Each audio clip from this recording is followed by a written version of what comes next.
2টি step follow করলে এই সুন্দর পিঠাটা আপনিও বানিয়ে ফেলতে পারেন। অনেক মজাদার পিঠা, যে কোনো হাঁসের মাংস, গরুর মাংস, ভর্তা, যে কোনো জিনিস দিয়ে খেতে পারবেন। তো টিপসটা ভিডিওর লাস্টেই বলা আছে, দেখে নেবেন। এত সুন্দর সুস্বাদু পিঠা। চলে, প্রথমে আতপ চাল নেবেন।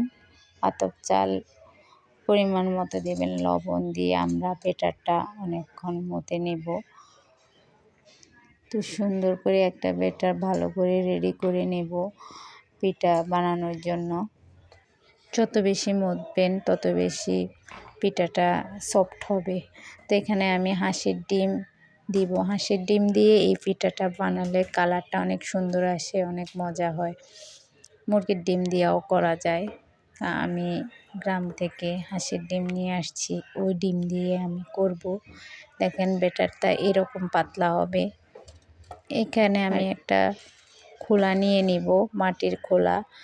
তো আপনি এই খোলাটা ভালো করে গরম করে তারপর এখানে ব্যাটারটা দিয়ে দিবেন।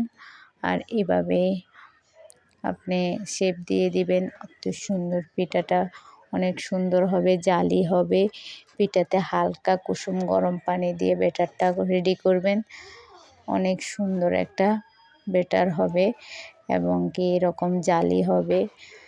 আমি আর একটা পিঠা দিয়ে দিয়েছি, দেখেন পিঠাটা অনায়াসে অনেক সুন্দর করে উঠতেছে আর খেতে অনেক মজা হয়েছে, একদম সফট।